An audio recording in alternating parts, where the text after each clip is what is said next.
In terms of weight loss, I have really hit a plateau the last couple months.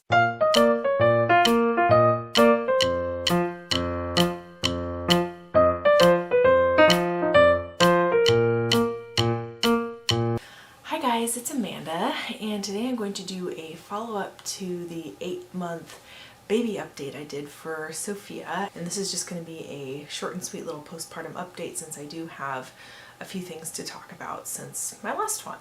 So first of all, I guess my hormones are still regulating because my thyroid has been really wonky. After having Alex, I developed hypothyroidism, and my nurse practitioner says that this is something that can happen after having babies, just because your hormones are just like haywire after having a baby. So after I had Alex, I started on a thyroid medication and have basically been on one ever since. And my doctor tests me every few months just to make sure that my dosage is still right, because it's something that can fluctuate because it's a hormonal imbalance. So I was expecting it to be somewhat wonky after giving birth again this time, and it was. But like way more than it ever has been before. Like a couple months after giving birth, my nurse practitioner, wanted to have me tested just to see how it was doing with the, with the hormone shifts and everything. And it was better. And so I thought, oh, well, great. We reduced my dose to the like very lowest dose. I was like, maybe it's getting better. Maybe I will eventually wean all the way off of it. Since I was still in the postpartum period, she wanted to check my levels a little more frequently than you normally would, since, like I said, during the postpartum period, your hormones can just be so wonky. And so a couple weeks later, she checked again, and it was the exact opposite. So I thought it was getting better, and then it got really bad. And so the dose that I was taking was not cutting it. And during that time, I was actually feeling like pretty extreme fatigue. I mean, let's be honest, I'm always fatigued because I'm a mom of small kids and I don't sleep enough and I'm just tired all the time. But this was like beyond that. Like, I was having a hard time doing anything. I mean, it wasn't the same kind of fatigue that you have in the like first trimester of pregnancy, but I felt like it was like getting me down the same amount as it does in pregnancy.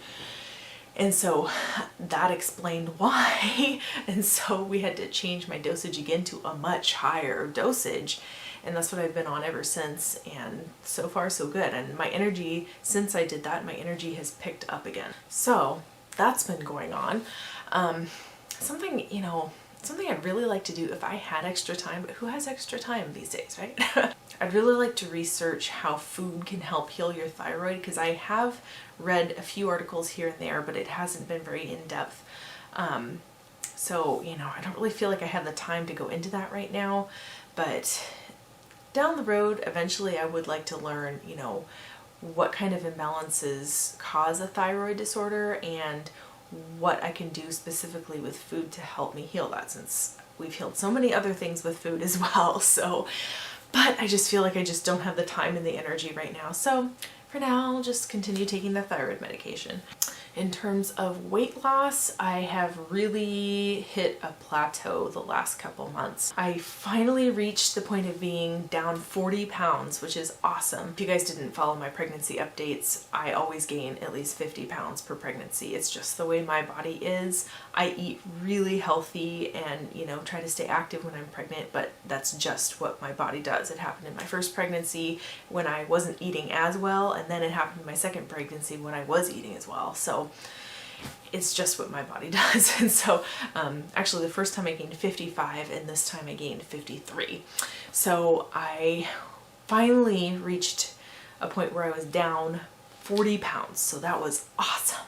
And then the last week or two it went back up a pound. So down 39 pounds right now. And I've just been stuck there. So I'm kind of at the same kind of plateau that I reached after I had Alex. I was down to about 15 pounds above my pre-pregnancy weight then and just was stuck. And so with my pregnancy with Sophie, my pre-pregnancy weight was 20 pounds above what my pre-pregnancy weight was with Alex. So that was just kind of what was left over from my plateau when I got pregnant the second time. So I've kind of reached that similar plateau, but it's at a higher rate than it was before. So I'm at a point now where I'm like, okay, I'm tired of carrying this extra weight around, and like I feel like it's contributing to my back pain, and like I am just uncomfortable. Even though it's fantastic that I've lost 40, I still got more to go. I'm really feeling like I need to step it up somehow. You know, I had been trying to sway a little more paleo with the efforts to lose weight, but honestly, I did a little experiment and I really felt like that wasn't necessarily helping me, because I felt like my body was having a bit of a hard time with having so few carbs. Obviously the carbs we do eat are all whole grain, usually sprouted or soaked too. So I feel like, you know, the ones we eat are really healthy. We don't eat anything white in our house. And so I just felt like my body needed a little bit more of the grains. And so I did an experiment, and I was like, for a week, I'm just going to try and go back to what I was doing before, just my regular, you know, still not trying to eat too many carbs, but allowing them a little bit more as like side dishes and not trying to make so many meals that are completely grain-free. I just thought I would try bringing a little bit more back and eating a little bit more grains. And the result of that was that my body felt a little bit better with eating grains, and I stayed at the exact same weight plateau that I was even when I was doing the mostly paleo thing. So I feel like it really, for me, for my body, it really doesn't make a huge difference. So I have incorporated eating, you know, a little bit more of the grains in most of my meals. I still try to keep it mostly a side dish. I try not to have too many meals that are like entirely based around a carb or grain. But I am eating them a little bit more with every meal, and my body feels a little bit better that way. So that's where we're at with that. And, you know, I feel like psychologically it's like easier for me to not be trying to do such a specialized diet all the time, if that makes sense. To just be able to eat, you know, a balanced diet in general, like focusing on eating healthy foods rather than trying to avoid foods so much. It's kind of reminiscent of back in the day when I went on my elimination diet. If you haven't seen my whole story about that and my IBS journey, I will have that video linked below and in the inslate. It reminded me a little bit of the stress that comes with that, of like trying to not eat certain foods that are healthy foods is kind of stressful. So obviously, I mean, I am still avoiding junk food. We don't really eat junk food in our household, you know, at least very much of it. Occasionally, if a piece of candy makes it into our house during Halloween or whatever, I'll eat a piece or two or whatever. But for the most part, you know, I feel like we have a really healthy diet. Long story short, I'm eating a little bit more grains again, and my body is doing well with it. And my weight loss rate is just about the same as it was when I was doing the more paleo thing before. So that's where we're at with that. So I feel like I'm at the point in my postpartum journey, just like last time, when it's like, this is the point when I really need to step it up, because it's like the first, you know, 40 pounds came off fairly. I mean, it took work, but they still came off fairly easily. And this is the part where it's like, all right, this is where I really got to do the work. You know what I'm saying? I have a number of friends who have done these special like weight loss programs. I have a friend who's done Advocare, and I have a couple friends who are doing the isogenics, and they've had amazing results with those. And honestly, like, the idea of doing that has tempted me. And like, because I really see that my friends are losing weight, gaining energy, exercising more, and that they're doing really well on them. But there is a couple things. First of all, it's expensive. Second of all, there's just something in me personally that has a hard time with multi-level marketing. And I know that's like a big thing, especially in the mom world, so maybe it's an unpopular opinion, you know, with essential oils or 31 Mary Kay or whatever. I know it's really popular in the mom world, but there's just something in me that just really doesn't like that very much. And the third thing is, I really feel like I want to continue to eat a whole foods diet, and going on one of these weight loss programs that has shakes and stuff, even though I know, like, especially like the isogenics one, I think is like based in whole foods, and I hear that the nutrition is pretty good in that one.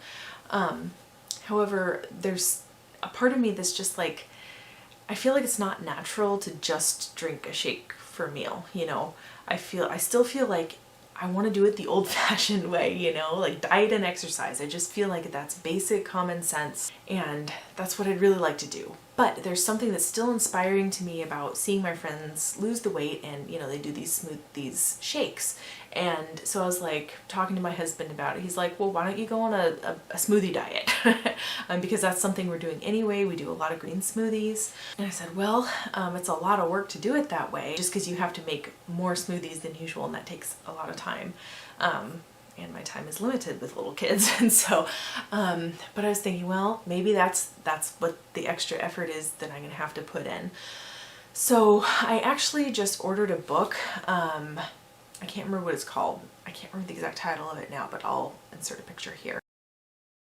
I read a lot of good reviews about it, and it's basically just going on a green smoothie diet, and that makes a lot of sense to me, because I think green smoothies are amazing nutrition, because it's just these fresh foods that are all being blended down, and all of the, you know, when it's blended down and goes straight into your body, all those nutrients are really bioavailable, or, you know, available to your body, and they taste good. And so I'm like, you know, if I were to go on, it's like a 10-day cleanse or whatever, if I were to just have smoothies for 10 days, I feel like I could handle that. And these are supposed to be smoothies that have like healthy fats in them, and you know, all the things that I believe in anyway. It actually is making smoothies that are satiating to your body and very nourishing. It's like this 10-day thing that just like gets you started and kind of gives you that little extra push that you need, which is what I need right now. So I'm hoping to try that in the next few weeks. I'll keep you updated like once I get started with that. Hopefully I'll do that soon. Maybe talking about it will hold me accountable here. So that's kind of my plan for the next step, for that next extra push that I really need right now, since I'm stuck at that plateau right now. And I still got a little ways to go. So that and exercise. So I usually am doing at least one good workout a week, and it's usually on our elliptical. We moved our elliptical, actually used to be in this room right over there, but we moved it down into our living room so it can be where our TV is, because I just am more motivated, or you know, I forget what I'm doing more if I can like watch a TV series while or watch my YouTube videos or whatever while I'm exercising. And that has actually really helped. So my husband and I are actually, we're kind of late to the game, but we're watching the show Parks and Recreation. And so at least once a week, I get on my elliptical and I try to do at least 30 minutes, if not 45. I try to do 45 minutes of like intense elliptical, where I really get like hot and sweaty and really get my heart rate up. And I've been pretty good about at least doing that once a week. Occasionally I get it in twice, but most of the time it's just once a week. And then on other days of the week, I try to get at least 2 or 3 other days of doing some moderate form of exercise. So going for a walk with the kids, even just doing a light elliptical on another night, whatever it is. That's at least been my goal, and I feel like I've been successful with at least the one intense exercise a week, and at least doing a moderate something a second time a week. And I really would like to bump that up a bit as well, but you know, I do what I can. Anyway, so I'm going to continue working on that. You know, I'm also giving myself grace and not beating myself up if I don't do as much as I'd like to on any given week. So still putting in the effort, but you know, doing what I can. So those are my current goals for how to break through this weight loss plateau, to be like really real here. Like where I carry my weight is in my belly, and it's like, it's always been like that even before I had babies. Like that's just where I carry my weight. Even with a healthy diet, it's just my body type. And so after having babies, like it's just exacerbated. Like it still looks like I'm pregnant now. And so I was like, yeah, you know, I'm really tired of wearing maternity clothes. And so I'm like, I think I just need to like swallow my pride and get 1 or 2 pairs of jeans that are one size higher than my pre-pregnancy size. So I did. I went to Target. Normally I like to actually buy everything. I usually like to thrift, is normally where I buy my clothes, but I was like, this time I need to like find myself like a good pair of skinny jeans and like 1 pair of regular jeans that fit me well and I feel good in. So I went to Target and I bought 2 pairs. They were like 30 bucks each, which sounds like so much money. I usually don't spend that much money on clothes, but I was like, just to feel good about myself, like I need to just buy myself 2 pairs of jeans that I can wear in this little interim postpartum period until I lose that weight. So it feels good because I am able to wear non-pregnancy jeans now, which feels really good. And I actually feel good in these jeans. Like, it's nice to have like a stylish pair of jeans that I can go out in public and it's like, all right, like I'm feeling a little more with it again, you know what I'm saying? So that's what's going on with body weight issues. Up until this last month, I hadn't really had the postpartum hair loss.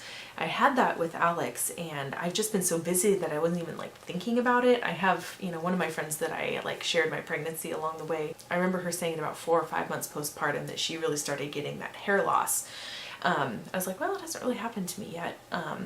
But this is the month that it happened. There was just this like pile of hair in the shower after every shower, and it's like still doing it now. So it's been going on for like a month, and I'm like, geez, well, hope I don't lose all my hair. I guess I didn't last time, but you know, it's definitely one of those postpartum things, and I was expecting it, but I didn't even like notice it until just this month. So anyway, hopefully it doesn't get too thin. I feel like it's doing okay so far. So that's going on. Last thing I wanted to mention is I think I'm going to try and wean off of the night pumping. I've been doing pumping once a day at night before bed every single day since I gave birth. So I really have built up a freezer stash. I actually gave a good maybe quarter of it away to a friend who needed it the other day, and I still have a fair amount left. And so I'm really thinking at 9 months I'm going to stop doing the pumping, and right now I'm starting to like wean off of that. I just am feeling right now like pumping is just one more thing. I always do it right before bed, and it's always like it gets late and I'm like, oh gosh, I have to pump, you know, and then I stay up later than I should. And usually I am in a routine, like when I pump, that's when I edit my YouTube videos. Like that is the time that I do it, in the evenings. So I mean, it's nice that, you know, I'm multitasking and like getting that done, but at the same time, like I still feel like I could work on that earlier in the evening and just not pump and go to bed, you know what I'm saying? So hopefully by 9 months I will be done pumping, and I will have a nice freezer stash, and I will just kind of continue with the weaning process, since Sophie is eating 3 solid meals a day. So I really have reduced the frequency of nursing with her. Like I said in her baby update, she like really has taken to the solid food and has been eating a lot. And so I definitely have been nursing considerably less. I'm probably nursing 4 or 5 times a day now. Whereas before it was just basically on demand. And I still, you know, if she needs comfort or whatever, I still comfort nurse now and then. But for the most part, it's just 4 or 5 times a day, and it's usually right before sleep. So before nap, before bed, and then also I do it like in the afternoon, just as like a little afternoon snack for her. And oh, and then just first thing in the morning when she wakes up. That's where we're at with breastfeeding. So I think that's it for 7 and 8 months postpartum. So we'll see if there's anything worthwhile talking about in the next update. But like I said, I'm not going to be doing them every single month. So that's all, guys. Thank you so much for watching. And if you like this video, don't forget to give it a thumbs up and subscribe if you're new here. And I will see you in the next video. Bye. This diet, it has done amazing things for us. It has healed major health problems, fertility, autoimmune, IBS. It almost completely healed.